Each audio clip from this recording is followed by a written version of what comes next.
¿Les parece arrancar? Dale. Dale.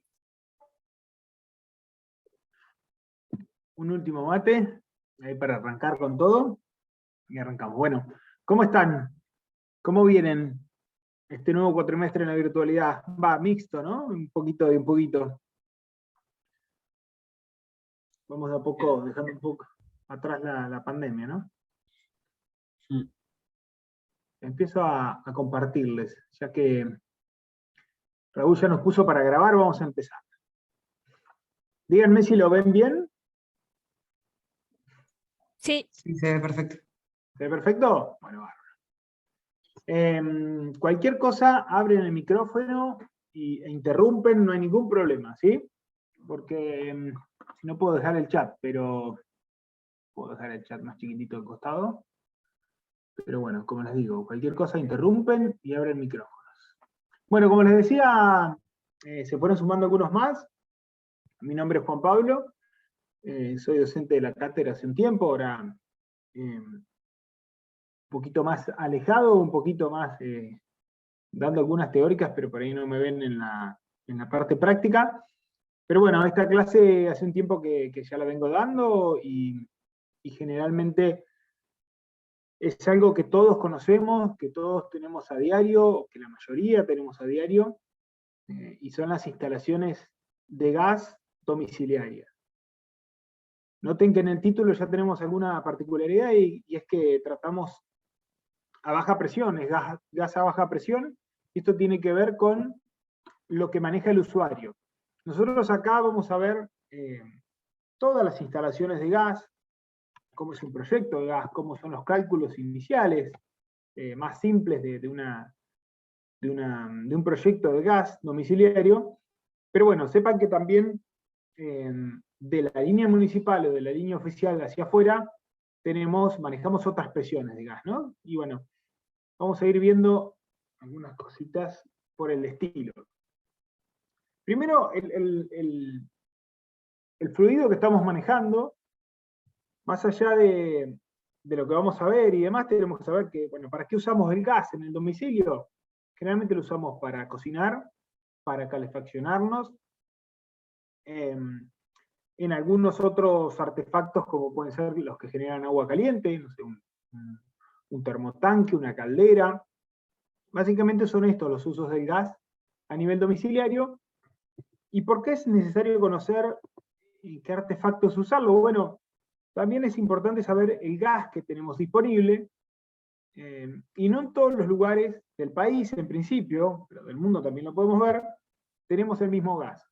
Y por eso brevemente, siempre nos gusta comenzar dándoles una idea de cuáles son los gases que manejamos o se manejaban en las instalaciones, con qué se pueden encontrar, no solamente los gases actuales que están disponibles, sino también hay cañerías que, por ejemplo, están preparadas para el gas manufacturado. Y ustedes dirán, bueno, ¿qué es el gas manufacturado? Puede que no les suene.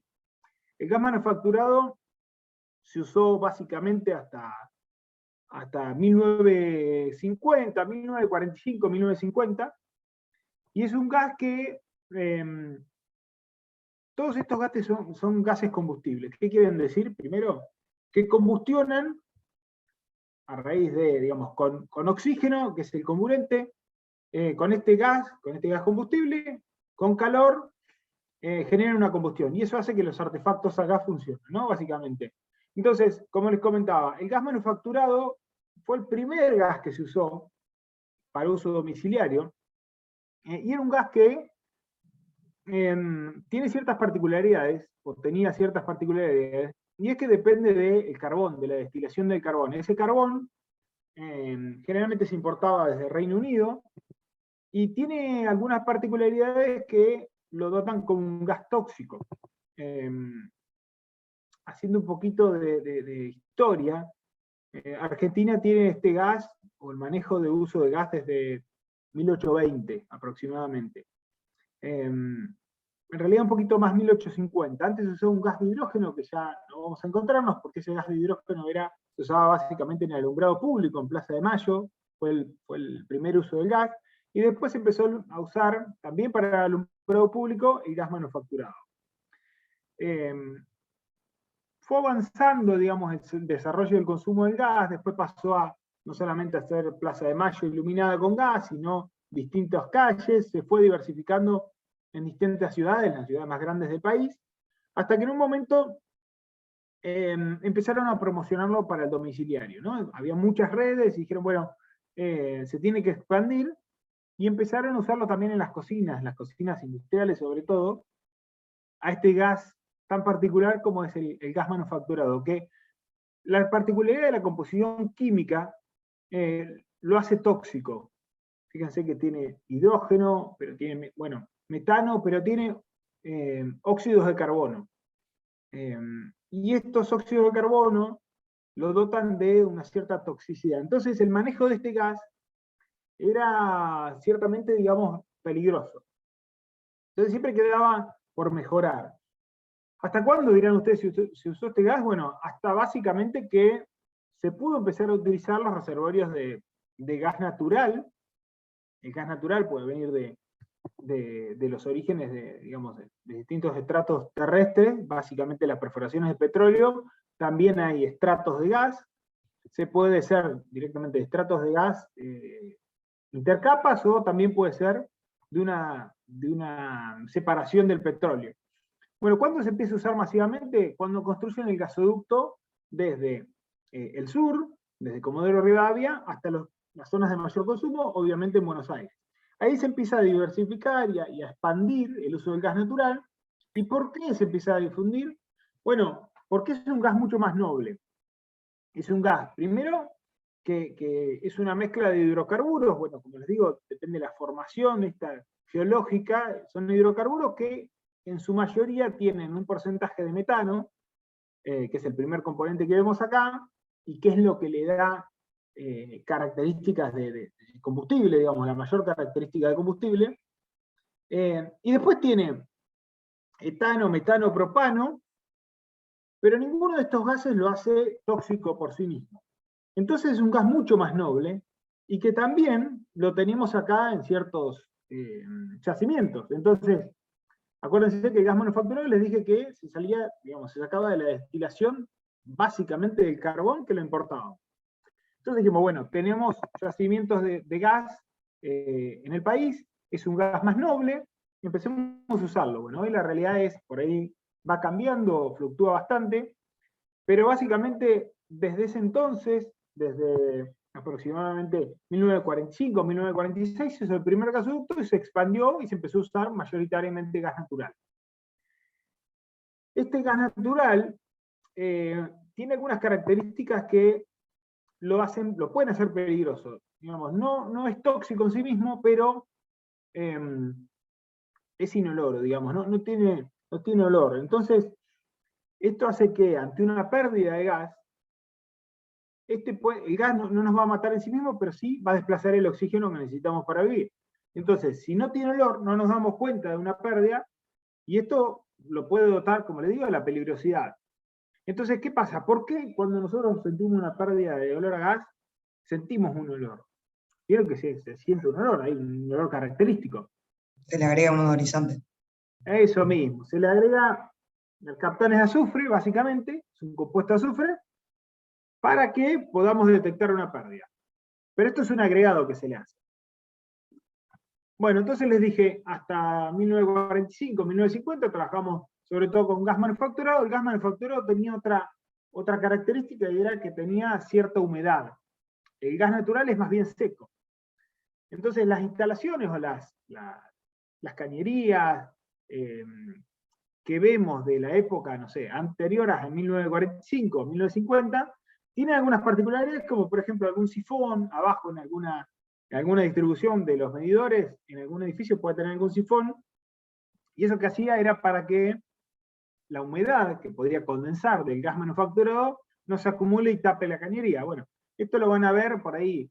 Hay instalaciones que se siguen usando hoy día para gas natural y van a decir, ¿para qué tiene este sifón? Bueno, recuerden que era para el gas manufacturado. Estos son los dos tipos de gas más importantes con los que se trabajó masivamente, pero también hay otros gases, como el gas licuado, el GLP, gas licuado del petróleo, que también se usan mucho y son los que mayoritariamente vienen envasados. Ustedes me dirán, bueno, ¿el gas natural no se puede envasar? Sí, el GNC, vieron para los autos, es gas natural comprimido. Lo que pasa es que comprimir el gas natural o licuar el gas natural requiere de mucho más esfuerzo, porque tiene un punto de licuefacción mucho más alto. En cambio, el GLP, los que vienen en garrafas, los que vienen en Zeppelin, que puede ser grado 1 o grado 3, dependiendo de si tiene más propano o más butano, son gases que tienen un punto de licuefacción mucho más bajo, o sea, se los tiene que comprimir menos para pasarlo a un estado de licuefacción, y entre grado 1 y grado 3 depende también de la temperatura a las que se pase en estado líquido, o también la temperatura que pase en estado gaseoso, que el normal uso es en estado gaseoso, pero se envasa y se traslada en estado líquido. ¿Cuál es la ventaja? Bueno, que en no todos los lugares hay redes de gas natural.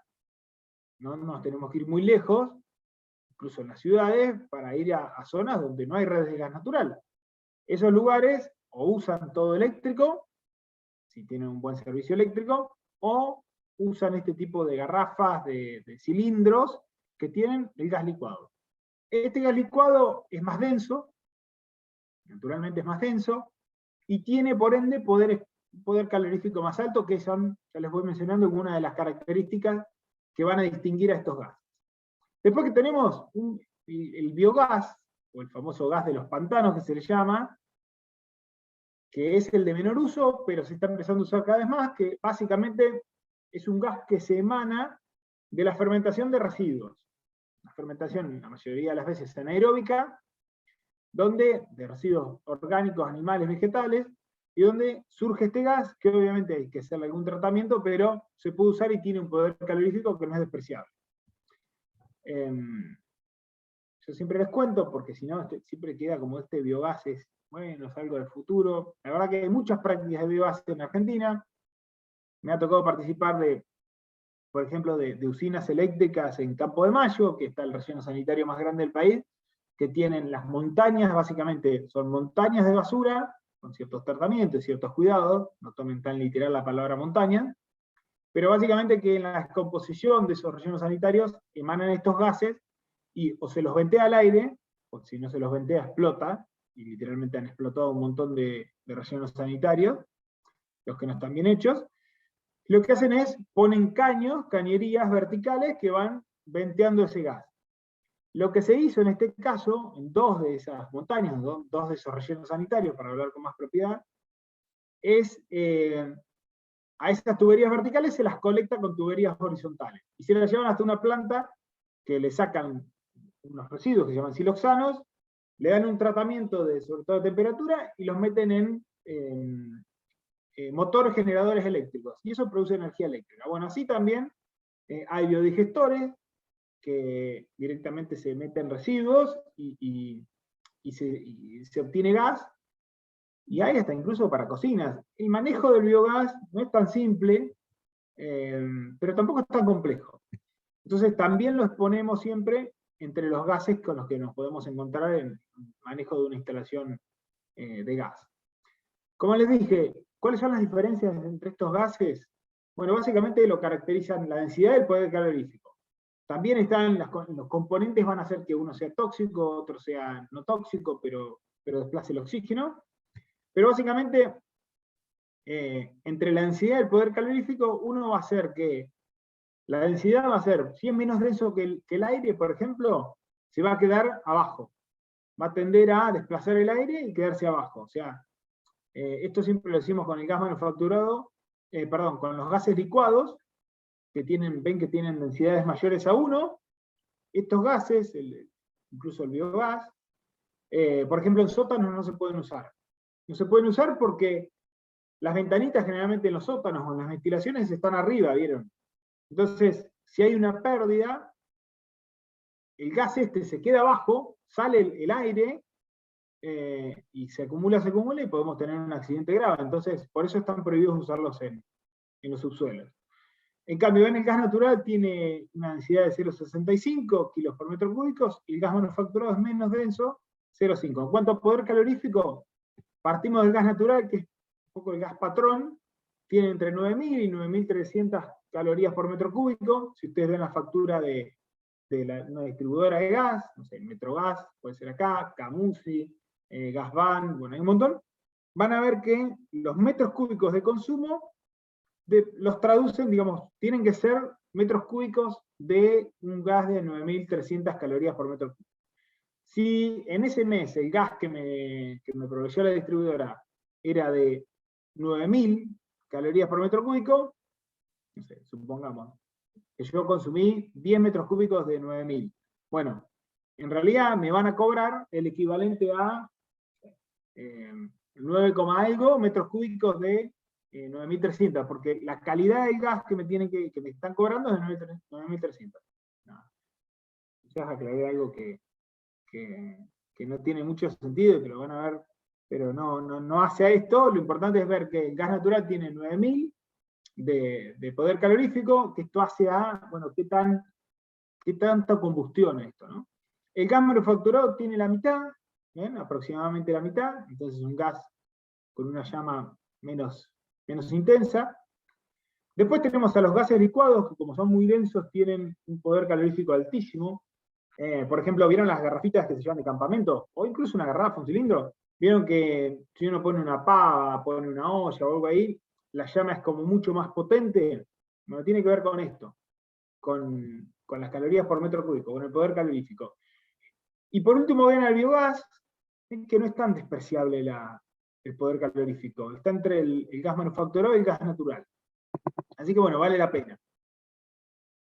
¿Preguntas hasta acá? Ya vamos llegando un poquito a la parte domiciliaria. Sigo, me interrumpen. Si tienen preguntas, me interrumpen. ¿Cómo se distribuye? ¿Cómo llegan hasta nuestras casas estos tipos de gases? Bueno, si tenemos redes, se los comenté hace un poquito, si tenemos redes, llegan a través de una red. Y si no, pueden llegar envasados, cilindros, tanques, chanchas, garrafas, son los nombres también como se les suelen llamar. Ahí tienen algunas fotos de lo que sería, quizás este tanque de YPF gas es más en una zona rural, donde la carga, digamos, es más esporádica, entonces tengo que tener contenedores, tanques más grandes, de mayor volumen, y la de la derecha puede ser en una casa que no está tan alejada de una urbanización, donde tiene un recambio, o una recarga mucho más esporádica. Bueno, ¿y cuáles son las presiones? Que un poquito les hablé y les marqué en el título de la presentación, porque hablábamos de baja presión. De la línea oficial o la línea municipal hacia adentro de la vivienda o del edificio, se maneja siempre baja presión, entre 0,016 y 0,02 kilos sobre centímetros cuadrados de presión. Y de la línea municipal hacia afuera, manejamos media presión. Esto naturalmente es porque los volúmenes que se manejan en las cañerías públicas urbanas son más grandes, entonces para transportarlo y para tener menos pérdida y menores cañerías, se le aumenta la presión. Esto es como todos los fluidos.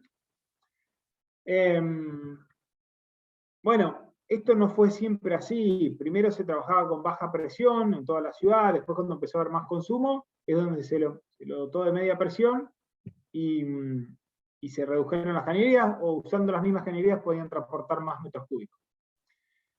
Generalmente, ¿qué pasa? ¿Cuándo se baja de dónde? Ustedes me dirán, bueno, pero ¿cómo viene el gas? Bueno, el gas viene, ahí les muestro los gasoductos, viene desde los yacimientos. Ahora, bueno, puede ser que una parte se esté importando, pero vienen los gasoductos. Básicamente hay gasoductos en el norte del país, en el sur del país, en las zonas, en distintas cuencas, zona cuenca mendocina, cuenca neuquina, y ese gas viene en gasoductos a alta presión. Ahora, antes de entrar a la ciudad, tienen las estaciones reductoras de presión, donde bajan a media presión, a las presiones que les mostré recién. Y eso se transmite, digamos, se transporta en las ciudades, y después baja, en cada vivienda baja a baja presión, y ahí es donde manejamos nosotros, a baja presión. Bueno, esto si quieren lo ven. Acá hacía un poquito, evaluaba un poco cómo la pandemia afectó al uso del gas, por ejemplo. Estos son usuarios residenciales, y hubo una baja, digamos, desde el 2016. Acá se ven mucho las crisis del país.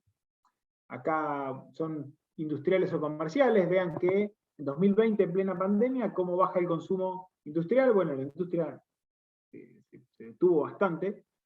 Esto es solamente anecdótico, ahora se está recuperando. Y bueno, y antes de meternos en ver cómo es el proyecto, digamos, adentro de una vivienda, dentro de un edificio, siempre es importante repasar las normas. La normativa y los reglamentos que van a regir en nuestras instalaciones y que tenemos que siempre considerar para hacer un proyecto, un diseño, una refacción, lo que sea. Primero, o lo más específico, es el código de edificación del municipio en el que nos encontramos. En este caso podemos dar el ejemplo de la ciudad de Buenos Aires, pero cuando vamos a hacer una obra de gas en cualquier municipio del país, hay que ir y conseguir la norma del código de edificación de cada lugar.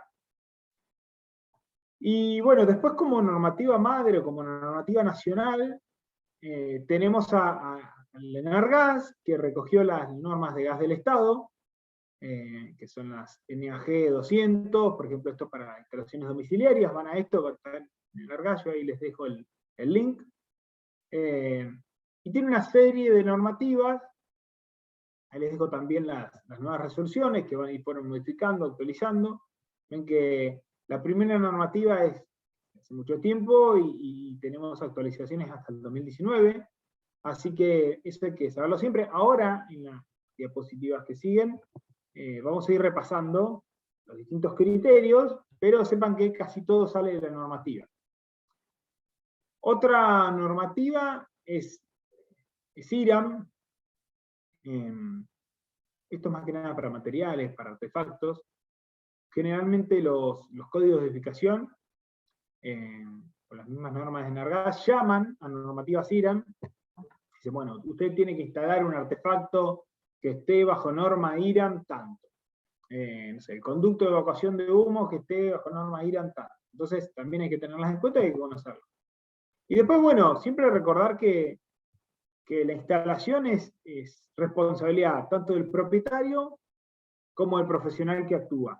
El profesional puede ser un ingeniero civil, que el ingeniero civil con algún trámite puede tener matrícula de gasista, eso sepanlo, digamos, no solamente el gasista matriculado puede ser un ingeniero civil tranquilamente, ya digo, con alguna gestión, pero puede ser, entonces ustedes pueden ser responsables de un proyecto. De la parte interna, ¿no? De línea municipal hacia adentro. Bueno,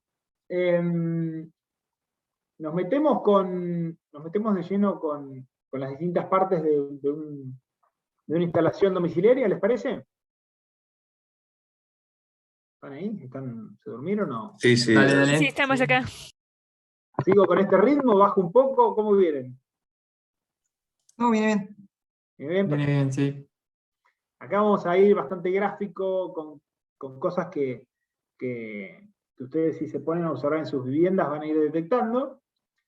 Lo primero es la conexión del servicio. Vamos a ir de izquierda a derecha. No se ve muy seguido, pero ustedes si por ahí pasan por alguna vereda, depende del municipio, por alguna zanja abierta, por ahí pueden llegar a ver la cañería maestra de gas, que viene en media presión desde fuera, ¿no? Desde ahí se hace una conexión, supongamos que hacemos un edificio nuevo, se hace una conexión, tiene algunas particularidades que ahora vamos a ver, todo en media presión, y se llega hasta la línea municipal. Y de ahí, yo les comentaba que hay que bajar la presión de esto, ¿no? Porque no se puede, por reglamento no podemos ingresar con media presión adentro de los domicilios. Entonces, ¿qué hay que poner? Una planta reguladora de gas. Es una plantita reguladora que si ustedes están en una vivienda van a ver en el mismo lugar donde está el medidor, va a estar ahora lo vamos a ver, va a tener un regulador que baja la presión, y si es en un edificio, cuando tenemos otros caudales, otras cantidades, van a ver como una casillita que tiene una reja o algo, generalmente se dejan ver, que tiene por ahí un par de reguladores, solamente los reguladores, y después quizás más adentro, en alguna sala de subsuelo o alguna planta baja, van a estar los medidores. Pero si empiezan a observar, siempre está en la línea municipal y tiene que ser accesible desde afuera. Va a estar la planta reguladora. Ya eso baja la presión y nos metemos hacia adentro. Nos metemos hacia adentro y hasta los medidores la cañería se llama prolongación domiciliaria. En las viviendas va a estar en el mismo nicho, se va a saber de la línea municipal, va a ser muy cortita la prolongación domiciliaria, y en un edificio va a tener un recorrido hasta la sala esta de medidores. Llegamos a la sala de medidores, tenemos la batería de sala de medidores, con ciertas particularidades que ahora vamos a ver. De ahí en más, hasta cada vivienda, hasta cada departamento, hasta cada artefacto, se va a llamar cañería interna.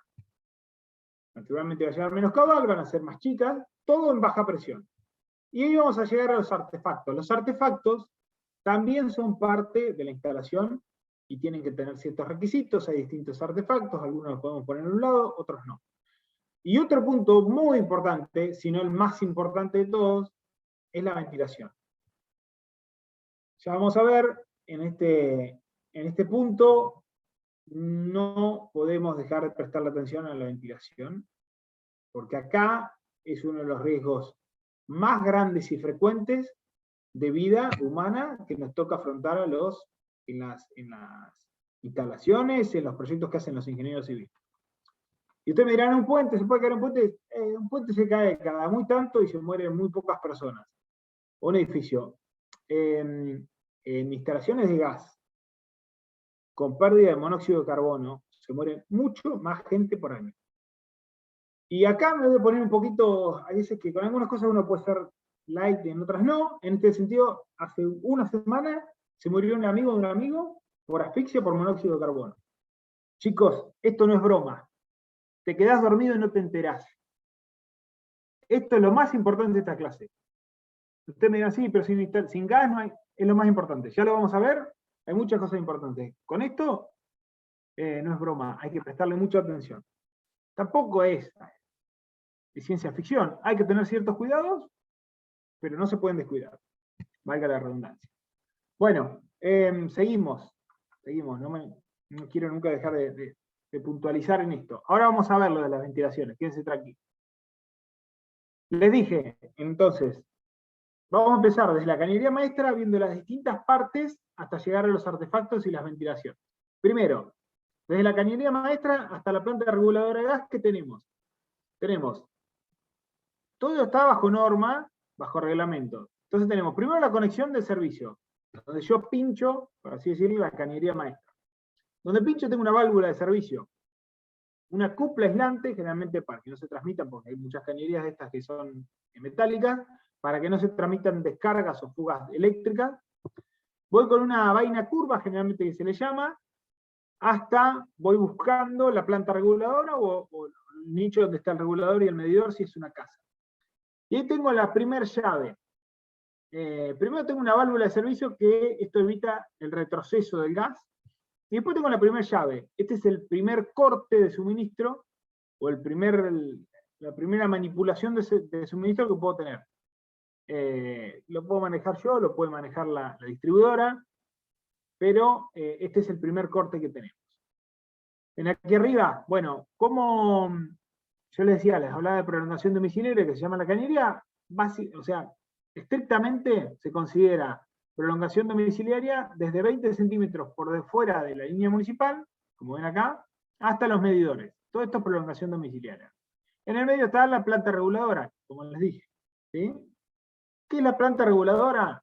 Bueno, miren, salté una porque me parece más gráfico, después vuelvo. En el frente de un edificio nos podemos encontrar con esta imagen. Obviamente que acá generalmente tiene adelante una reja, para que no cualquiera pueda pasar y tocar, porque si no cualquiera nos puede cerrar ya de paso, lo que sea. Pero tenemos, ven acá, dos reguladores. Esto hace, yo creo que está, sí, les iba a preguntar de dónde viene el gas a media presión y hacia dónde va a dónde se pasa a baja presión. Naturalmente las cañerías más chicas, acá no hay un suministro de caudal, acá no se va el caudal para ningún lado, ¿ven? Porque no tenemos ningún consumo. Entonces, el gas viene a media presión por las cañerías más chicas, porque como está a mayor presión, necesita menos volumen. pasa por los reguladores, acá tiene 2 porque siempre tiene que tener uno de backup, y sigue, después de los reguladores ya se amplía la cañería, ya el diámetro de la sección de la cañería aumenta. ¿Por qué? Porque bajó la presión, aumentó el volumen. Entonces, de acá ya se va el consumo. Y ven que tenemos 2 llaves de corte, son llaves exclusas en este caso, y después tenemos algunas particularidades, como ser una cupla aislante, esto también es para que no pasen ninguna fuga eléctrica. Del lado de media presión, tenemos una llave esférica, corte manipula la distribuidora, y de nuestro lado tenemos otra llave, puede ser exclusa, que podemos manipular nosotros. El regulador, ¿qué es el regulador? Bueno, por ejemplo, acá tienen la normativa que regula los reguladores, no es como nada del otro mundo, por ahí es más mecánico que civil, pero sepan que mediante un mecanismo, digamos, se baja la presión. Bueno, esto es en edificios. Ven que acá no hay ningún medidor. Acá lo que pasa, digamos, es que esta cañería, que se sigue llamando prolongación domiciliaria, se va hacia adentro del edificio y va a buscar la sala de medidores. ¿Qué pasa en una casa? Ustedes me dirán, bueno, en una casa lo que van a ver es esto, en el frente. En una vivienda, algo donde no tenga mucho consumo. Y acá tenemos todo, tenemos prolongación domiciliaria, el regulador, ven que el regulador es este disco cónico gris. Entonces viene la media presión, el gas a media presión, pasa por el regulador, baja la presión y pasa al medidor directamente. Porque ¿para qué vamos a tener medidor adentro si puede estar todo acá? No es una batería. Entonces de ahí directamente sale el gas a baja presión, hacia adentro de la vivienda. Como les comentaba, tiene algunas particularidades, esto que tiene que tenerlo. Tiene acá en la imagen de la izquierda le falta el medidor, que está acá en el medio, estaría en el medio. Tiene el regulador, tiene después una unión doble. Esta unión doble es por si yo tengo que cambiar el medidor. Bueno, saco el artefacto con esa unión doble, debajo tiene el cumple aislante y debajo la llave de corte. Bien, seguimos. ¿Hasta ahí vamos bien? Sí. ¿Sí, algo? Bueno. Batería de medidores. La batería de medidores o sala de medidores, cuando estamos en edificios, por ejemplo, tienen esto, ¿no? Viene la cañería desde la planta de reguladores.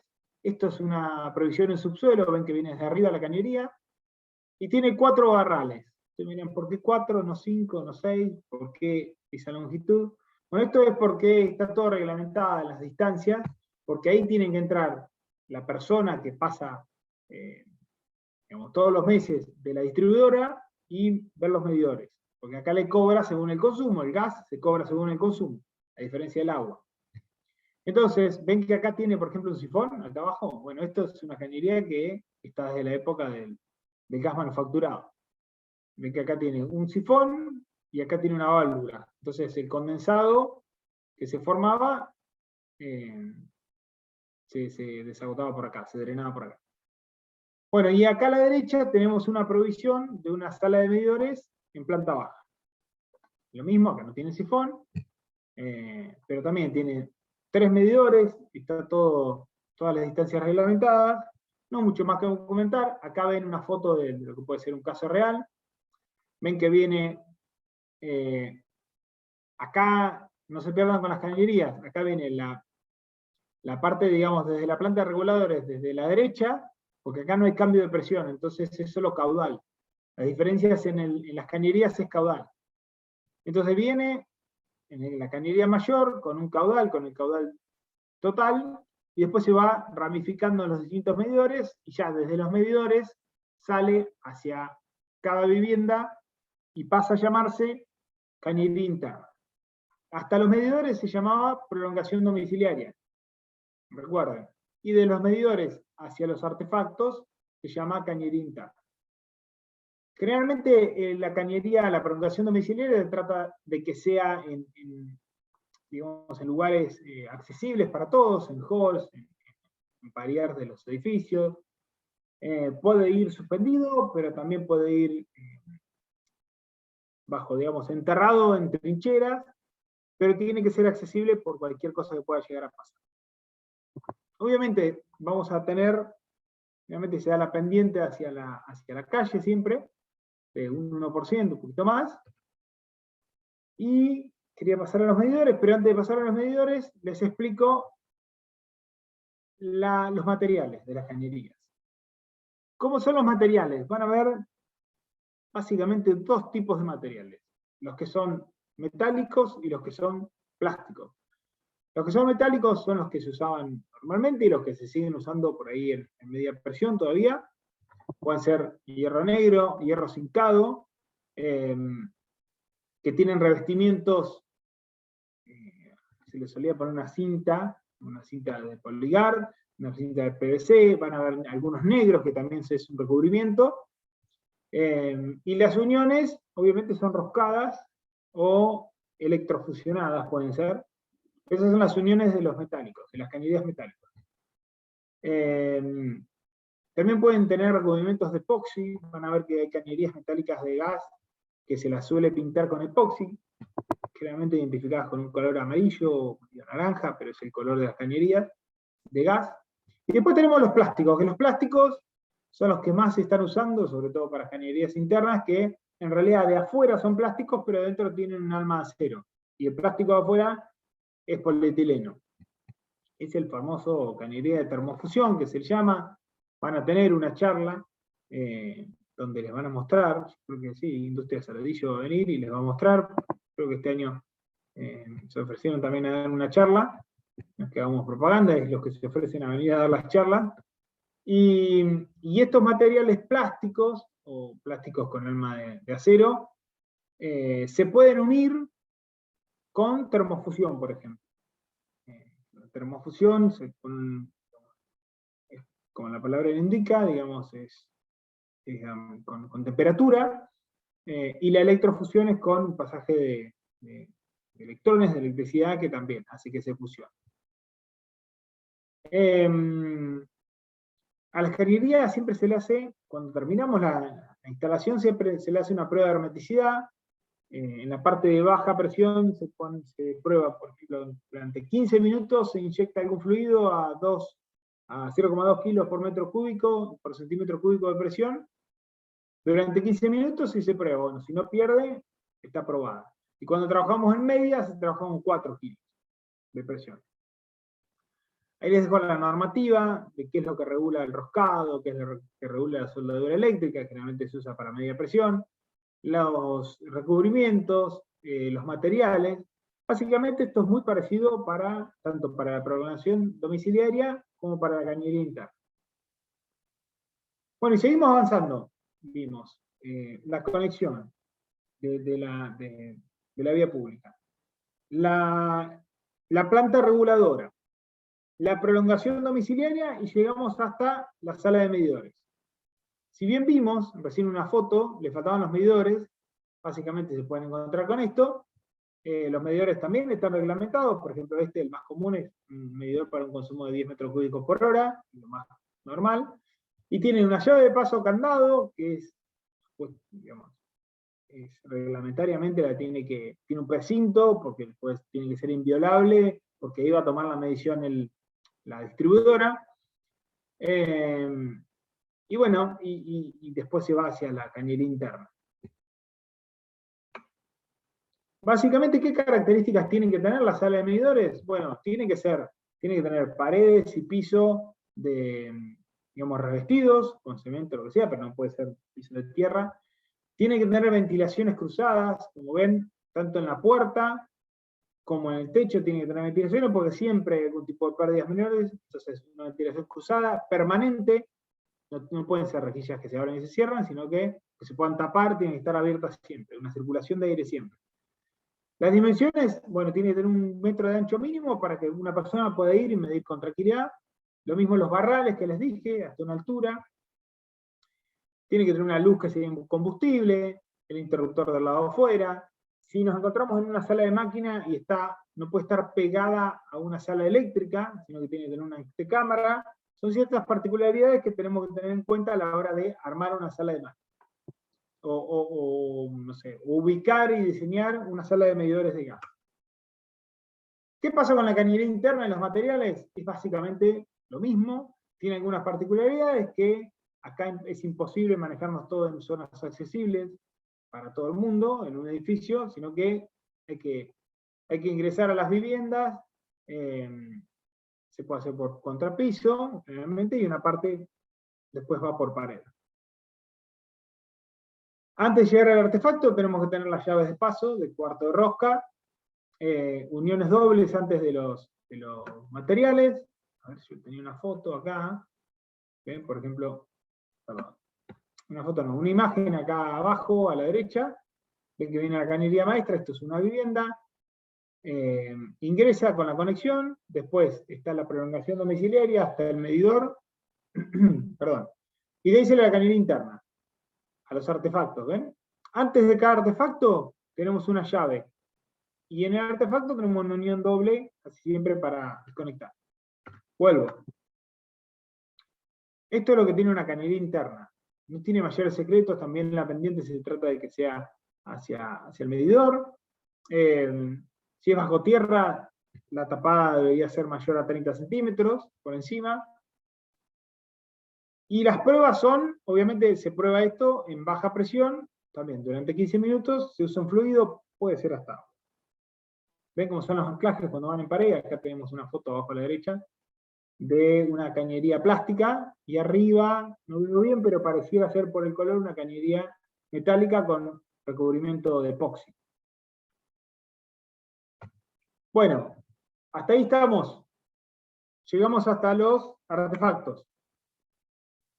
Y acá ya empezamos en tema delicado. Artefactos y ver qué artefactos podemos poner a un lado y qué otros, pero todo va a rondar en torno a la ventilación y en torno a cómo evacuamos a los cuatro vientos los gases de combustión que son tóxicos. Básicamente el dióxido de carbono o el monóxido. Y acá, antes de meternos en artefactos, ¿vieron que generalmente algunas distribuidoras se publicita, bueno, la llama de la hornalla tiene que ser azul y que no sea roja o que no sea amarilla? Bueno, eso básicamente es así, y las llamas debieran ser azules, lo más azules posibles.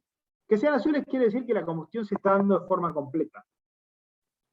Cuando una llama es más bien más amarillenta, más roja, quiere decir que la combustión no está siendo del todo completa, y ahí empezamos a tener pérdida de gases que no nos gustan.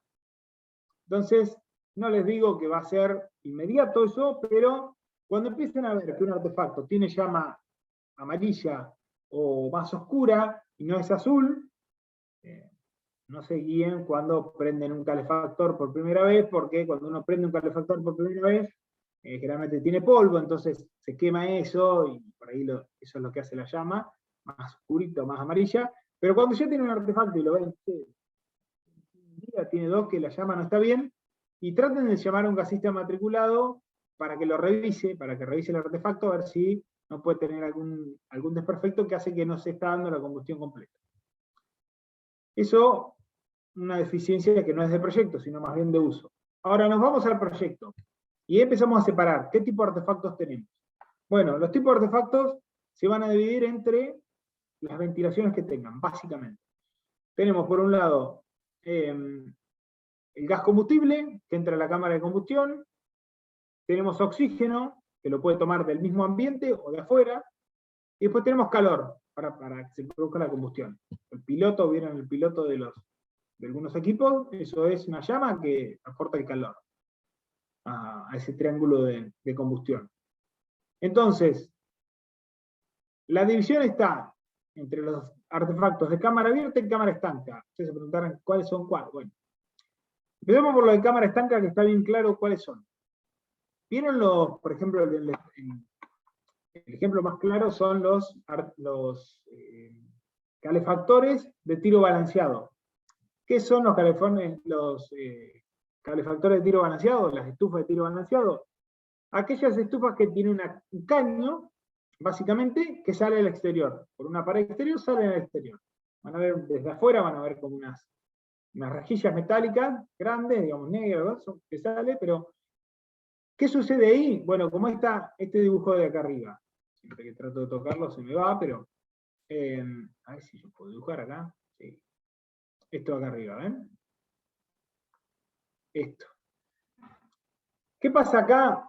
Bueno, como les dije, ¿de dónde viene el oxígeno para producirse la combustión? De afuera. Son las flechitas azules. ¿Se ve bien? Sí, perfecto. Ok. Sí. Entonces, como una cañería que sale por la pared, que va hacia afuera, que tiene un cilíndrico doble concéntrico. Por la parte de afuera del cilindro entra el oxígeno desde afuera, toma aire desde afuera. Oxígeno a través del aire, obviamente. Y por la parte de ese oxígeno entra a la cámara de combustión del artefacto, junto con el gas, que se provee con una llama, se genera combustión. Esa combustión, ¿qué resultados tiene? Bueno, obviamente calor, que es lo que buscamos. Pero el otro producto que sale de esta combustión es un gas tóxico. Ese gas tóxico, si no tenemos una salida del exterior bien hecha, entra al ambiente y es lo que puede causar la muerte. Ahora, en estos artefactos de cámara estanca, siempre que estén bien instalados y estén, digamos, en condiciones, se va a dar que esos gases de combustión salen hacia el exterior y no hay un intercambio ni de oxígeno ni de gases de combustión con el ambiente, con las personas. Esto es exterior, que fea me salió la E, ¿no? Tienen que poner la imaginación. Esto es el exterior y esto es el interior.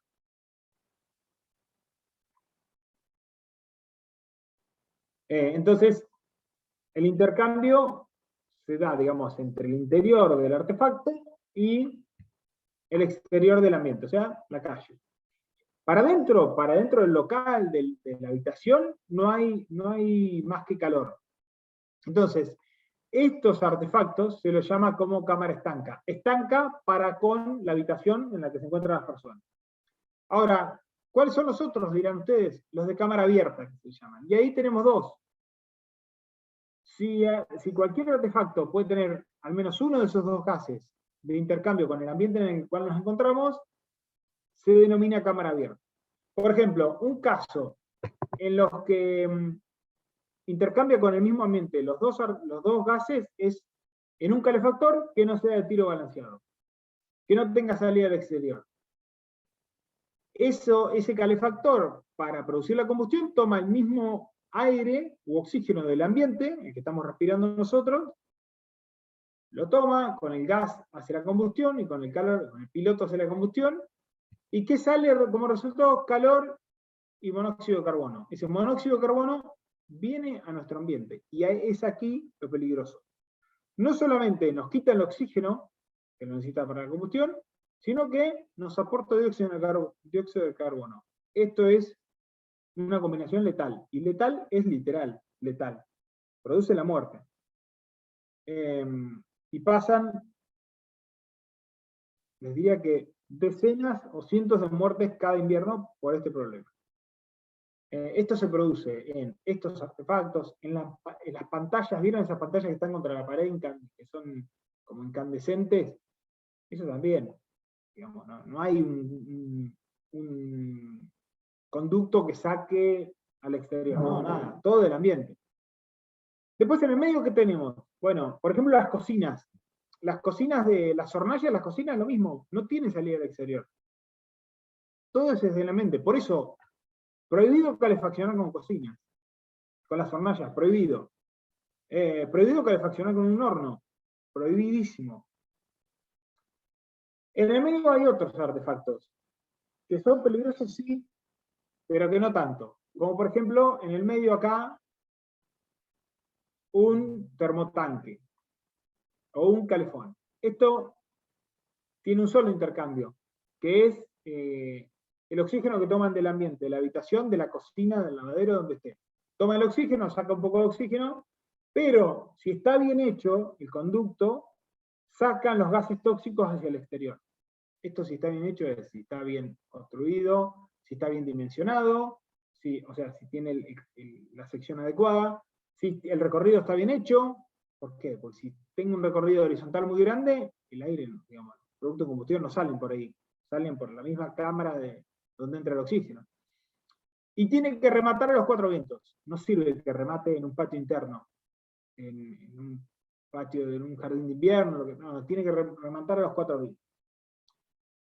Pero ambos, estos dos, se los denomina de cámara abierta. Y el de tiro balanceado es el de cámara estanca. ¿Sí? Bueno, hice acá un desastre con las cosas, pero a ver, voy a borrar todos los dibujitos. ¿Cómo son las conexiones? ¿Y dónde Una se- pregunta. Sí, En síntesis, ¿cuál vendría a ser más peligroso? ¿Los dos? ¿Cámara abierta y tanga? Yo porque acabo de ver la mía y es cámara abierta. bueno, qué perdón. Claramente son más peligrosos los de cámara abierta. Los que no tienen salida al exterior, acuérdense, salida al exterior bien hecha, pero que salgan los dos gases, que, es cámara estanca. O sea, no tengo intercambio, no intercambian gases con el ambiente en el que estoy. Ahora, Carlos, no se esperen. No es que están prohibidos estos artefactos. Están prohibidos para ciertos lugares de las casas. ¿Y dónde son esos ciertos lugares? Bueno, están prohibidos para ponerlos en habitaciones, prohibidos, y están prohibidos ponerlos en baños, o en los pasillos que unan las habitaciones con los baños. ¿Por qué? Porque la gente generalmente está en reposo. Y si no te das cuenta, generalmente acá mucho menos. Te quedas dormido y es un problema. Ahora, en un comedor, en una cocina, ¿se pueden poner? Sí, se pueden poner. Pero ¿cuál es la condición? Que haya rejillas de ventilación permanente. Y esta rejilla de ventilación permanente, mirá a tu alrededor a ver si tenés alguna rejilla, doble rejilla, que pueda entrar y salir el aire, tienen que estar limpias. Y tenés que chequear que el aire entre y salga de ahí. Y si no, abrís una ventana. Lo que sea. Perfecto. Pero chequealo. Habías mencionado, yo lo tengo en el living, pero habías mencionado también unos paneles que sí compré para las habitaciones. Ah, bueno, pero ojo.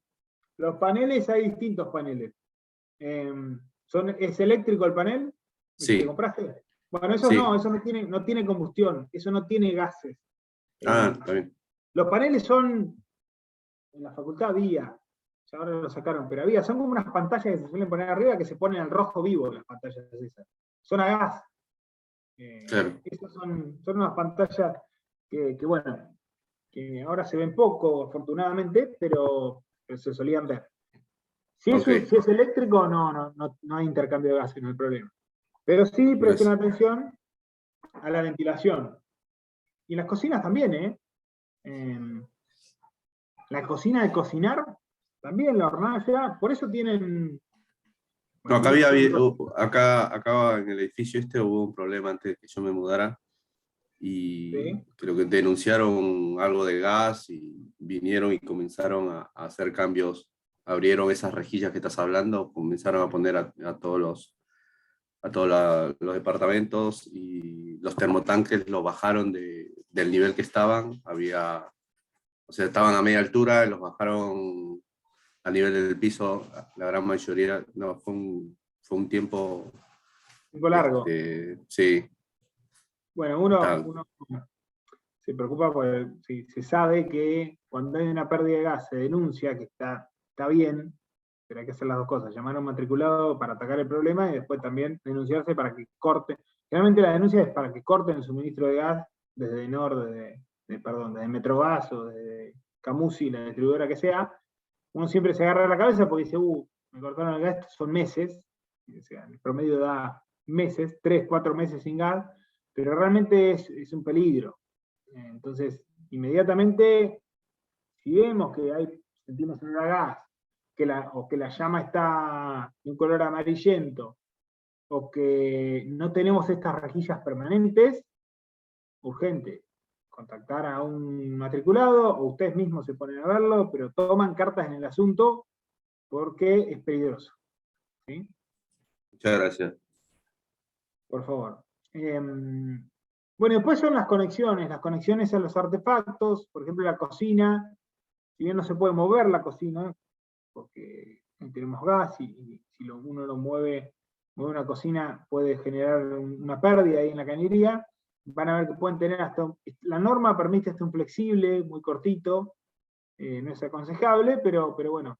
Y la conexión, como les decía, viene la cañería de gas, que se llama cañería interna, tiene una unión doble y se conecta al artefacto. Tampoco es recomendable poner los artefactos en pasillos donde tengan mucha circulación de aire, donde tengan, donde haya mucha correntada de aire. ¿Por qué? Porque se va a apagar, los que son apirotos se apagan, y ahí puedo llegar a tener pérdida de gas. Esto no es un gas tóxico, pero sí una pérdida de gas que desplaza, como les dije, desplaza al oxígeno. No es tan peligroso, pero nunca está bueno tener una pérdida de gas. Y bueno, la llave de paso siempre, antes de cada artefacto. Bueno, seguimos. Voy a sacar esto. Y avanzamos. Esto es más de lo mismo que les dije, quizás acá un poquito más explicado, como es el doble círculo concéntrico, ¿ven? Acá tiene la rejilla exterior, acá como la flecha gris son los gases de combustión, dióxido de carbono, o monóxido de carbono, y los celestitos como entra el oxígeno para producir la combustión. Algunas fotos, y esto ya se lo mostré. Acá a la derecha, ventilación permanente. Donde haya artefactos de cámara abierta, donde tenga algún intercambio de gases, ventilación permanente, siempre. Bueno, y esto, se los muestro porque por ahí se lo van a encontrar, está cada vez más en desuso. Son conductos colectivos que se usaban más que nada en edificios donde hay un conducto general, que ahí salen los gases de combustión. Los conductos generales la verdad es que también se han producido varios accidentes y demás, entonces se prefiere que cada artefacto, puedo decir, bueno, siempre tengo que estar pegado a una pared exterior, a veces no podemos. En edificios no siempre voy a tener una pared exterior donde colocar el artefacto. Entonces, si es interior, que tenga su cañería, donde salen los gases de combustión, los termotanques, los calefones, las calderas, que vaya a rematar a los cuatro vientos. Podría ser, digamos, en la terraza, que vayan estas cañerías, ven, como en este caso, van hasta arriba del edificio. Yo lo que veo en la terraza es esto. Arriba tiene un sombrerete, en realidad no voy a ver esto, voy a ver el sombrerete de arriba, que esto es para que cuando tengo viento en la terraza, el viento se vaya para arriba. Que no me haga retroceder los gases de combustión y me los vuelva a los locales, a los departamentos, a las viviendas. Bueno, entonces pueden encontrarse con esto. También tienen que rematar a los cuatro vientos. Acá les dejo la normativa que regula esto. Y si esto me acompaña, pasamos para adelante. Bueno, hasta acá les expliqué todos los artefactos, cada parte. Ahora vamos a empezar con algo de dimensionamiento. ¿Ok? ¿Cómo vienen? Estamos en una hora. Una hora, en media horita terminamos. Pero necesito que hayan comprendido bien las distintas instalaciones para explicarles el dimensionamiento, ¿sí? Bueno. ¿Te hago una pregunta, Juan? Sí. ¿El calefón sería tiro balanceado? El calefón, no, sería cámara abierta, generalmente, porque el tiro balanceado es cuando ni siquiera tiene un contacto de oxígeno con el local. Claro. El calefón generalmente toma el oxígeno del local, y bueno, sí, después el monóxido de carbono lo saca afuera, ¿no? Pero si tiene al menos un intercambio con el ambiente, se lo denomina cámara abierta. No tiro balanceado, digamos. Tiro balanceado, el tiro balanceado es por eso, ¿no? Porque el balance está en que no queda desbalanceado la habitación donde estoy. Por eso se lo llama así. Técnicamente es de cámara estanca. sea, la cámara es estanca para con la habitación en la que estoy. No me genera ningún gas. Muchas ¿Sí? gracias. Una consulta Sí. con respecto a las eficiencias. Por ejemplo, si yo tengo una estufa de cámara estanca, al liberar también todos los gases, también estoy liberando como mucho del calor que estoy generando. ¿O no? No sería, o sea, no es menos eficiente, pero a la vez estaba pensando que si yo tengo una cámara abierta con las ventilaciones también me está ingresando frío. Entonces no sé si hay... Sí, si querés verlo de ese lado, no es de los sistemas más eficientes para calefaccionar, por ejemplo. No sé, como eficiente, por ahí un sistema de radiadores a un sistema de agua caliente, de calefacción, es un poco más eficiente, si lo querés ver de esa forma. Pero bueno, es uno de los métodos más usados también, ¿no? Para calefaccionarse, porque es uno de los más económicos. Pero sí, si querés verlo de ese lado, sí, no es tan eficiente. No sé si- Sí, sí. ¿Alguna otra pregunta? Antes de meternos en dimensionamiento. ¿Ninguna? Avanzamos. Bueno, ¿cómo dimensionamos esto? Vamos a empezar dimensionando las cañerías. ¿Qué transporta esta cañería? Un fluido. ¿Y cómo se calcula un fluido? Bueno, básicamente hidráulica o dinámica de fluidos. Y acá hubo dos señores que plantearon una fórmula, Poole y Renoir, una fórmula para calcular el diámetro de las cañerías. Y es esta fórmula, esta raíz quinta, que básicamente, no me interesa que se la aprendan de memoria, está en todas las bibliografías, pero sí es importante que sepan cuáles son las variables que se contemplan para el diseño del diámetro de la cañería que voy a instalar. Básicamente el caudal del gas que manejo, siempre, las presiones de entrada, las presiones de salida, la densidad del gas que estoy manejando, si estoy con gas natural, acuérdense, 0,65, si estoy con gas manufacturado, que ya es raro que lo usemos, 0,5, si estoy con un gas licuado, las presiones son mayores a 1, las densidades mayores a 1, y así. Y después la longitud, ¿cuál es la longitud de la cañería a la que estoy dimensionando? Básicamente yo quiero transportar un determinado caudal, asumiendo una pérdida de presión para que funcione un artefacto. Entonces, la presión A y la presión B es desde el punto donde yo tengo el suministro, donde ingresa el gas a esa cañería, hasta el punto donde sale. Y ahí voy a tolerar, en esa longitud, una caída de presión. Esa caída de presión, ¿cómo se da? Por el rozamiento del gas en las paredes. Va perdiendo presión. Un parámetro muy utilizado, porque yo digo, bueno, tengo en esta fórmula dicen ustedes, bueno, pero tengo un montón de variables con una sola, digamos, un montón de incógnitas y pocos parámetros. Daría alguna ecuación más. Bueno, hay algunos parámetros que los podemos fijar, o que son conocidos. La incógnita es el diámetro, ¿no? Después el caudal lo voy a saber porque sé el consumo para el cual voy a calcular. La densidad del gas sé porque sé qué gas estoy manejando. La longitud, bueno, tengo el tramo de cañería que estoy dimensionando. Todos parámetros conocidos. Y ustedes dirán, ¿y la presión? ¿Qué presión tomo de entrada y salida? Bueno, es una recomendación y se suele usar tomar una presión de 10 milímetros de columna de agua. Esto es a milímetro de columna de agua, pero se traduce en una presión que puedo tolerar de caída. ¿Y por qué es esto? Bueno, es lo que recomienda la normativa, pero hay fórmulas, así como pueden calcular el diámetro mediante esta fórmula raíz quinta, hay tablas. La norma te dice, bueno, tengo tablas, si no querés ir más fino y por ahí ver bien los tramos de cañerías y los caudales y ser más fino, bueno, voy por tablas. Entonces te dice, ¿qué tablas te ofrezco a la norma? Bueno, tengo una tabla para cada gas, primero. Ven que acá tenemos 0,5 kilos sobre centímetros cuadrados. En este caso es gas manufacturado, por ejemplo. Después, ¿qué tengo? La tabla me dice que va a tomar una determinada caída de presión. Acá no está, pero esta tabla dice, tiene que decir en algún lado, tiene incorporado los 10 milímetros de columna de agua. Y después, ¿qué me faltaba? como parámetro la longitud de la cañería, siempre, tengo una primera columna que entro con los metros, y después el caudal. Con la densidad, con la caída de presión, con la longitud y con el caudal, llego a mi diámetro. Acá adentro está la fórmula de Poole, no hay otras cosas.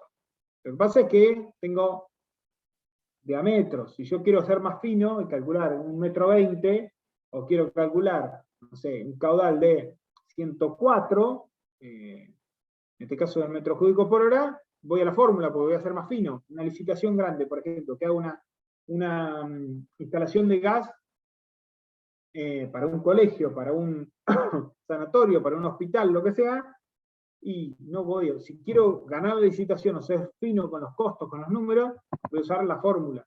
No uso las tablas porque no voy a ser tan fino y me van a dar diámetros más grandes en general.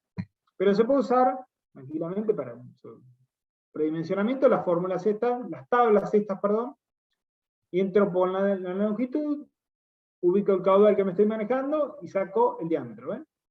El diámetro, en este caso, es de la prolongación domiciliaria, el primer tramo, o de la conexión, en este caso, ahí tengo 25 milímetros de diámetro. ¿Ven? ¿El caudal cuál es? Se preguntarán ustedes cómo encuentro el caudal. Bueno, es la sumatoria de todos los consumos, de todos los artefactos que yo preveo para mi instalación. ¿Sí? Bueno, ¿qué pasa adentro? Bueno, adentro también hay tablas, o también tienen la fórmula de Poole. Las tablas puedo tener el caudal o puedo tener la cantidad de medidores.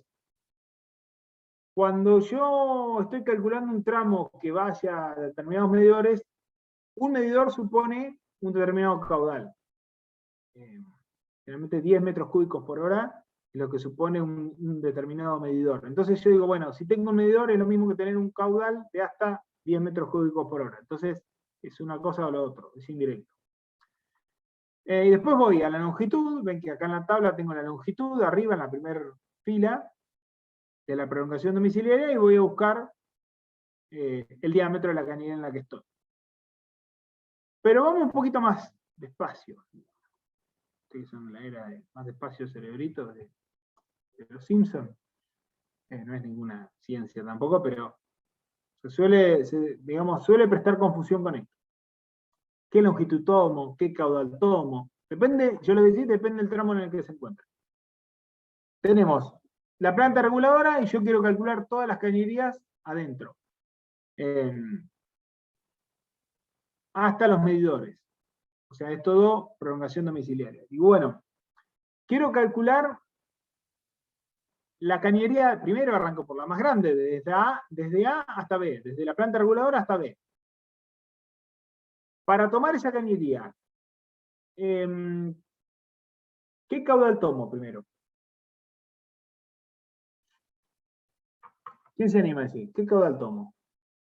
Conceptualmente, ¿no? Díganme. La suma de todos los artefactos. No artefactos, sí, artefactos. Sí. Los 8 medidores que tengo más la caldera, ¿no? Eso sería el caudal. Bien, ¿y qué longitud tomo? Que no es tan fácil, pero vamos a ver qué se puede sacar.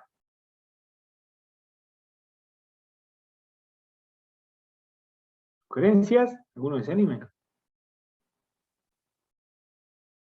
¿Nada? Ahí de la tabla, ¿qué me dice la tabla? Está señalado ahí la tabla. ¿Qué marca? ¿Qué longitud marca? 32 porque son 8 medidores. Pero pará, analicemos bien la tabla. No, entras en 20, que es la distancia desde la entrada hasta el medidor de la caldera, que es 15 más 3 más 2. Exacto, pero para analizar, está bien, pero para analizar un poquito la tabla, miremos bien la tabla, quizás le faltan algunas divisiones por ahí para darnos cuenta, pero el título de la tabla, ¿qué te dice? Lo que tenés que sacar. Entonces, diámetro de la prolongación para medidores domésticos en milímetros. Entonces digo, bueno, yo generalmente las tablas entro por la primera columna y por la primera fila. Entonces lo que busco adentro, todo esto de adentro, es diámetro, en milímetros. Para gas natural. Acuérdense, las tablas tienen que estar para gas natural, y bueno, y acá dirá presión, no sé, 10 milímetros de columna de agua, tiene que decirlo. Acá justo no sale, pero tiene que decirlo. Entonces, bueno, ¿con cuánto entro? Bueno, entro con 8 medidores. Para calcular, en este caso estamos calculando el tramo BC. Perdón, perdón, me adelanté a la diapositiva. Estoy calculando la longitud BC. Entonces, ¿con cuánto entro? Con 8 medidores. Cuento, este tramo solamente va a llevar el caudal de los medidores, porque de acá se bifurca, la caldera tiene otra sección. Y la longitud va a ser 20 metros. Ustedes me dirán 20, pero ¿por qué no 19? Bueno, no 19 porque la tabla salta a 25 directamente. Pero tomo este recorrido. Hasta el último medidor o hasta el último artefacto. ¿Por qué me dirán ustedes? Bueno, porque yo quiero que la caída de presión se respete hasta el último medidor. Entonces, si yo calculo este tramo, voy a tener que considerar con qué caída de presión venía antes. Entonces, tengo que considerar la cañería anterior, y tengo que considerar el último tramo también, porque yo tomo la caída de presión desde el regulador hasta el último artefacto. Entonces, tomo la longitud mayor y el caudal a la cual está abasteciendo el tramo de cañería. ¿Sí? ¿Avanzamos? Dale. Para avanzar.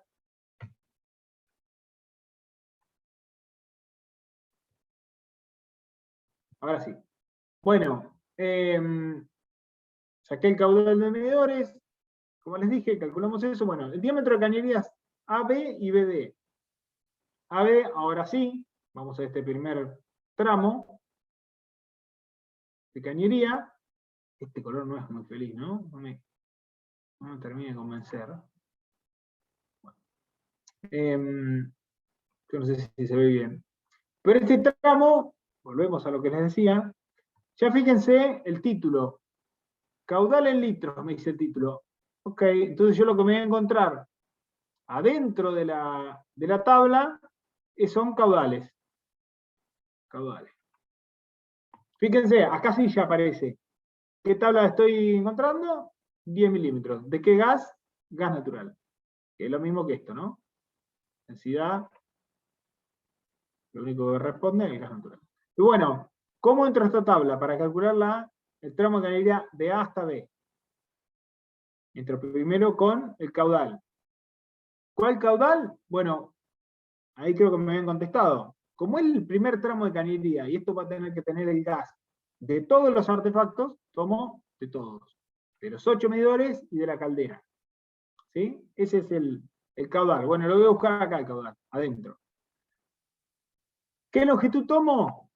Bueno, con la misma lógica que tomamos esto, tengo que tomar el mayor recorrido de cañería hasta el último artefacto. En este caso es hasta la caldera, porque tiene 1 metro más. Si la tabla fuera fina, bueno, acá es fina, podría tomar, no llega la tabla acá, pero tendría que ir a buscar acá abajo, en este caso son 20 metros. ¿Ven? Voy a buscar 20 metros acá, donde esté abajo, y voy a buscar, no sé, el caudal. Supongamos que es 7,65. De ahí me voy arriba y me da 1 pulgada, o 25 milímetros. Entonces, este tramo tiene que tener 25 milímetros. Bien. Y el tramo BD, que es el último, y que va a la caldera, ¿qué se imaginan? ¿Qué caudal le entró?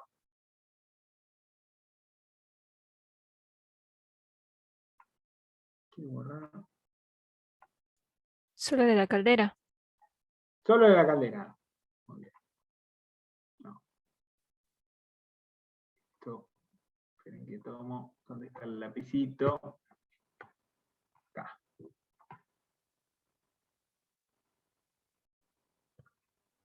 Bueno, no sé por qué me toman la... Solo de la caldera, quiero calcular este tramo. Solo de la caldera, muy bien. Otro acá, no sé qué es. 4. Y la longitud, no sé por qué me lo borró, pero... La longitud, ¿qué longitud? 5. 5, ¿por qué 5 y por qué no alguna otra oferta, digamos? A ver. ¿Algún Porque otro? es en el tramo BD. Porque es el tramo OBD. Pero, yo estoy considerando en estas tablas una caída de presión de 10 milímetros. ¿Y a dónde quiero llevar esa caída? ¿Desde dónde está? Todo en la longitud, desde la entrada. ¿Desde B hasta B? Ok, No, desde A. claro, desde A. Porque si yo entro con esta longitud, va a ser de cuenta que el gas que llega acá a una determinada presión, se me está yendo con esto. Digo, ¿por qué se me borra? Se desvanecía. Bueno, el gas que entra con una determinada presión, cuando llegue hasta acá no va a tener 10 milímetros de caída de presión, va a tener más. Entonces, si no considero toda la longitud, va a tener más caída y por ahí no me funciona la caldera. Entonces, ¿con cuánto entro? Entro con la longitud total, con 20. 20 metros, perfecto. Voy a buscar los 4, en este caso no sé, tengo que ver si está acá, 3 y algo, y por ahí me da que es 19. Supongamos que tiene 3,7 en la caldera de consumo. Entonces, este tramo de acá es de 19 milímetros. Se me va borrando. No. Bueno, ¿se entendió más o menos? Sí. ¿Se entendió? ¿Sí? No, esto es diámetro, perdón. Estoy acostumbrado al... Esto es milímetros, diámetro. Bueno, ¿seguimos? Dale. Sigamos. No sé cómo tengo que cerrar todo esto. Bueno, cálculo de cañería interna.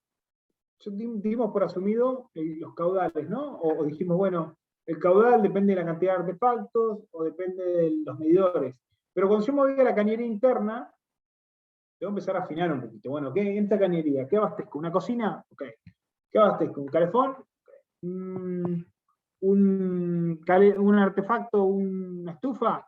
Ok. Y tengo que ir anotando cuáles son los consumos. Pero ¿cuáles son los consumos de esos artefactos? Uno va a comprar y le dice, no, quiero un artefacto, quiero una estufa de tantos metros cúbicos por hora. ¿Qué dicen? ¿O qué busca uno? ¿O qué aparece? ¿No aparece esto? ¿No?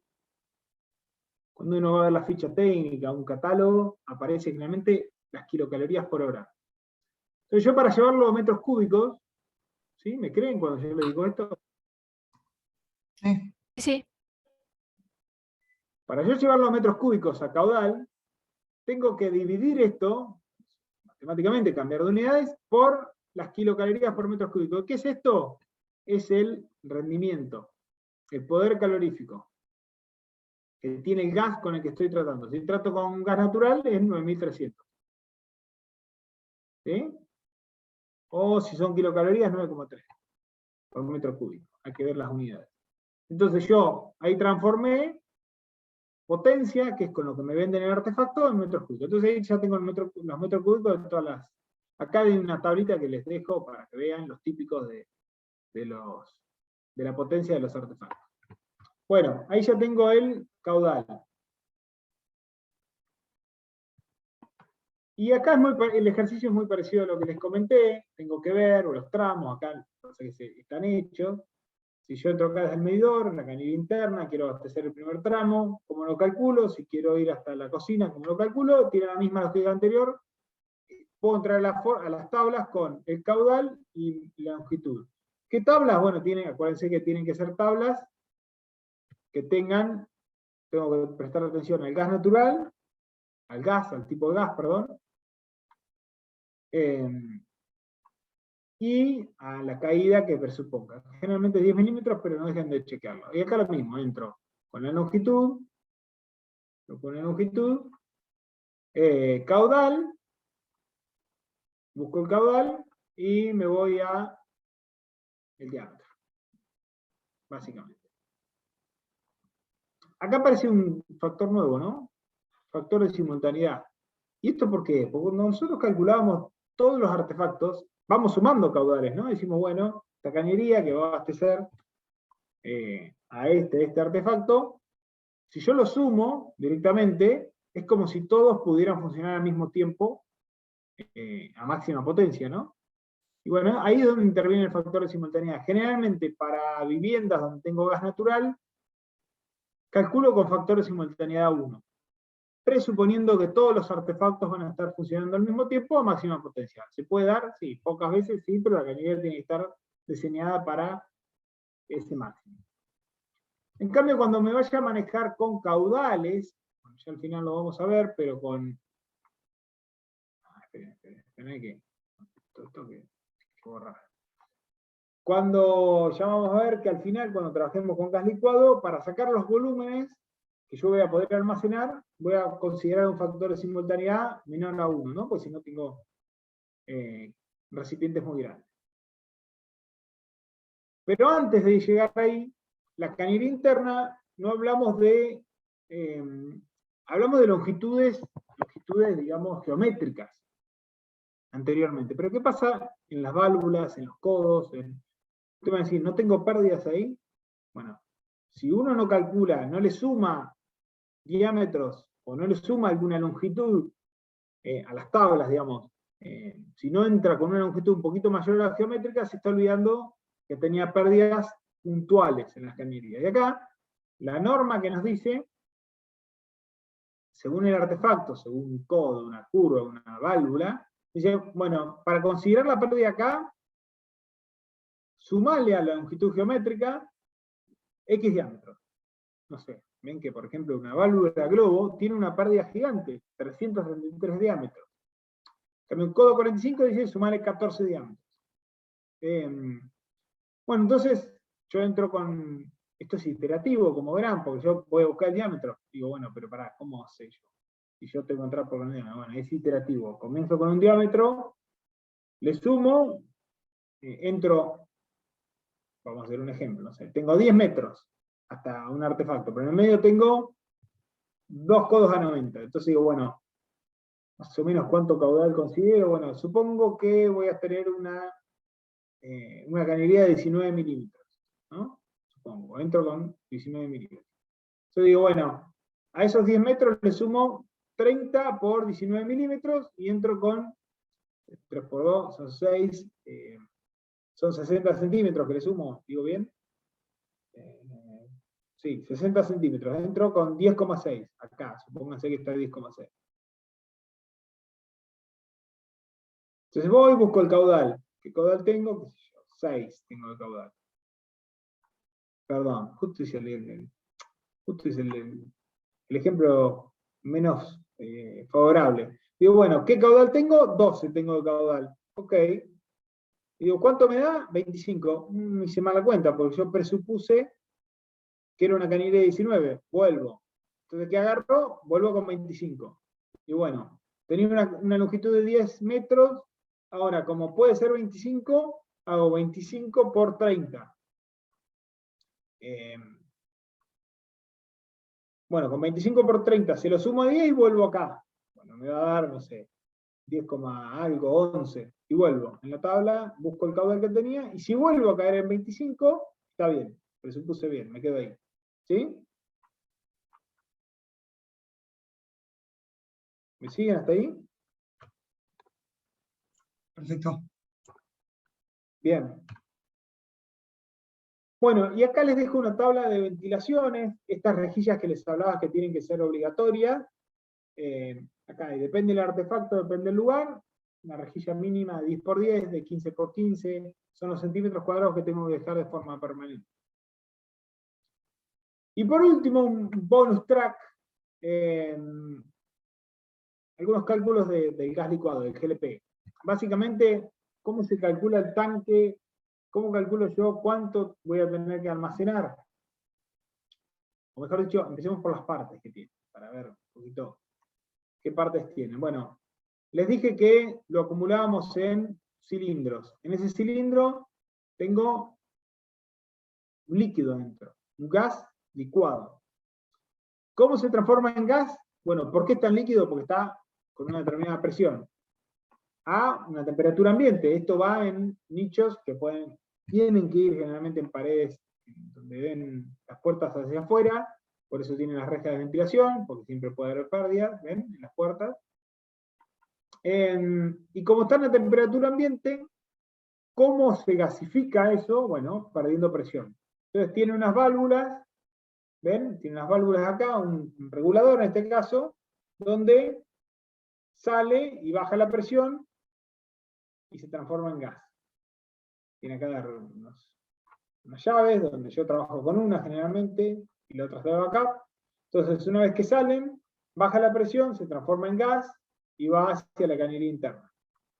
Lo mismo, acá tiene una serie de llaves, una cupla para sacarlo, esto es una T, para tener los dos artefactos, pero básicamente son esos las partes.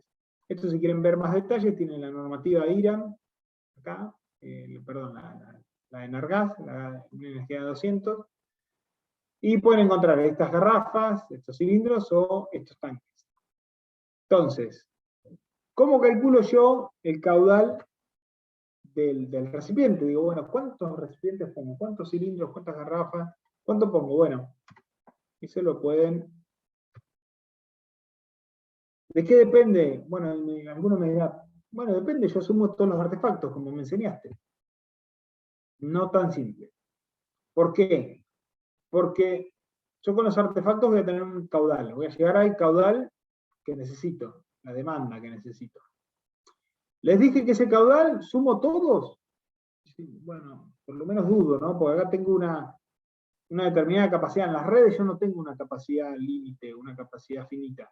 Puedo utilizar todas las redes, la demanda es, yo lo que necesito lo consumo de la red. Pero acá como tengo que tener un almacenamiento y me tiene que durar ciertos días y es costoso, decir, bueno, no tengo una batería de 200 tanques. Voy a calcular un poquito más fino. Entonces digo, bueno, ¿el caudal cómo lo calculo? ¿Sumo todos los artefactos así como así o aplico un factor de simultaneidad de uso? Porque yo esto tengo que multiplicar el caudal diario que voy a consumir por una cantidad de días. ¿Cuántos días me dicen ustedes? Bueno, ¿cada cuánto pasa el camión que me suministra, que me hace la recarga? Mira, viene cada 15 días. Ok, calcular para 12, 13. ¿Por qué? Por las dudas, que le pase algo al camión y no venga por un par de días. Entonces sumo el consumo diario por 13 días, 14. Pero lo sumo directamente y te voy a decir, no, aplicar un factor de simultaneidad, vos vas a tener los 13, 14 días, todos los artefactos prendidos a máxima potencia, todos en simultáneo, no. Entonces, si no me va a dar un tanque gigante. Entonces, puedo tomar estos factores de simultaneidad, que son estadísticos, pero por ejemplo, la cocina lo multiplico por 0,4. Como va a estar prendido a máxima potencia, un 40% del día. Y así tengo todos, ¿ven? El calentador de ambiente, por ejemplo, es el que más le doy, porque está en mayor cantidad de horas prendido. Y así que saco el caudal. Con factor de uso, que es este, aplicándole con la cantidad de días y con los caudales de cada artefacto. Y después acá hay algo que ustedes miran, ¿y esto? ¿Qué es esto? Este justo rojo, no, este. Rendimiento geográfico. ¿Por qué se mete esto acá? Bueno, porque depende de la zona geográfica donde me encuentre. ¿Por qué? Miren ustedes, bueno, el rendimiento que tiene este gas depende de la temperatura y de la humedad. Yo voy a tener, no sé, un cilindro que, por ejemplo, ven, acá tiene el rendimiento.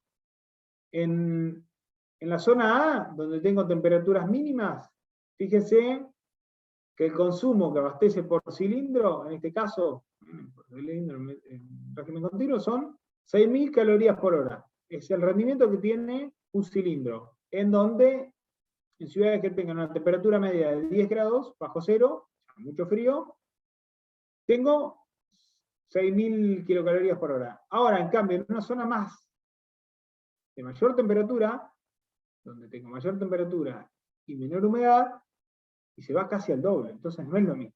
No rinde lo mismo en el sur que en el norte, este gas. Bueno, entonces depende de eso también. Bueno, acá la reserva mínima decía 15 días, así que desestimen los días. Tomen siempre mínimo 15, si pasa antes mejor. Estas son recomendaciones, obviamente. Pues, si se quedan sin gas, se queda sin gas cada uno, pero bueno, tiene que ver, a mí siempre lo que me importa es que ustedes sepan, más allá de la fórmula, que sepan cuáles son las variables intervinientes cuando uno calcula algo. ¿Se entendió? Pues lo pueden repasar y demás, se lo tienen que saber de memoria, pero lo importante es el concepto.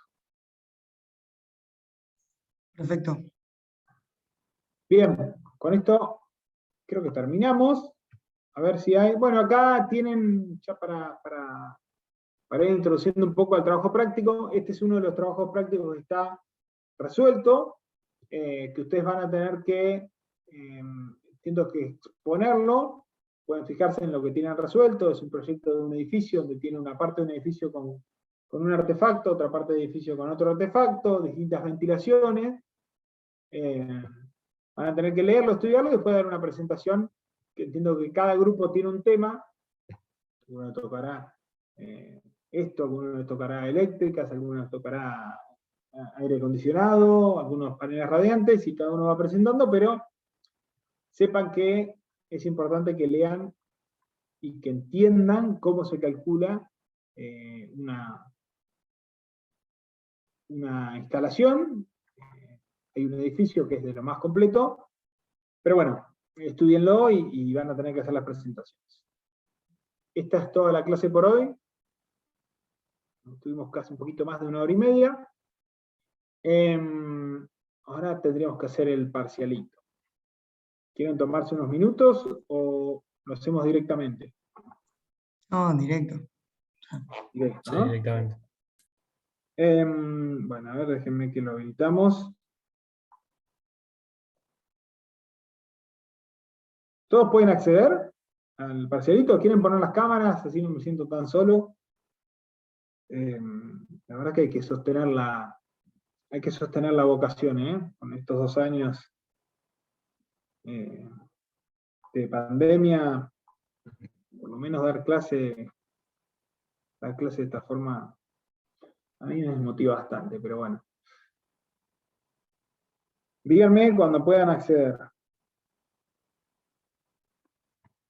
No se ve todavía el parcialito. Segundo, No lo veo. Se me cortó. Segundo que trato de enlazarlo.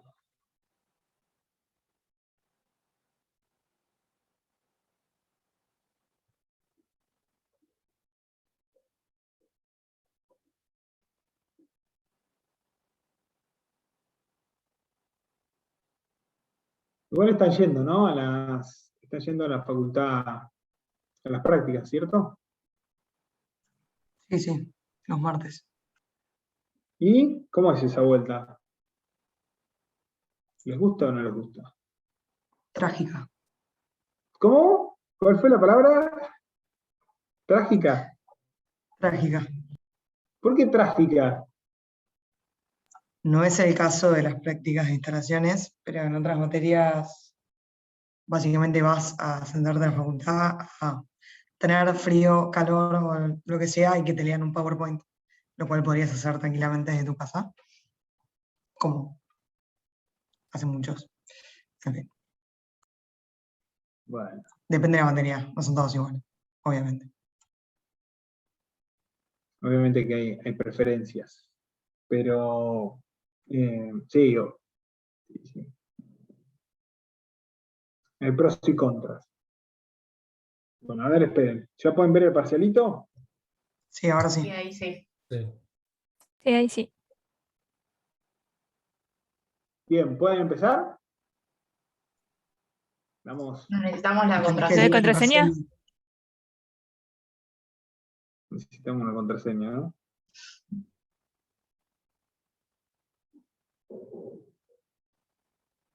Espérenme.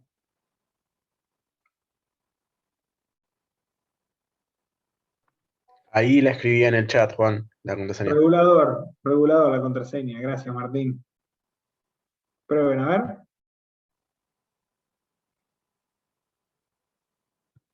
A ver si es Sí, la ahí misma sí. a ver si dimos distintas contraseñas, Martín. No, está bien, regulador. Perfecto, bueno, 3 minutos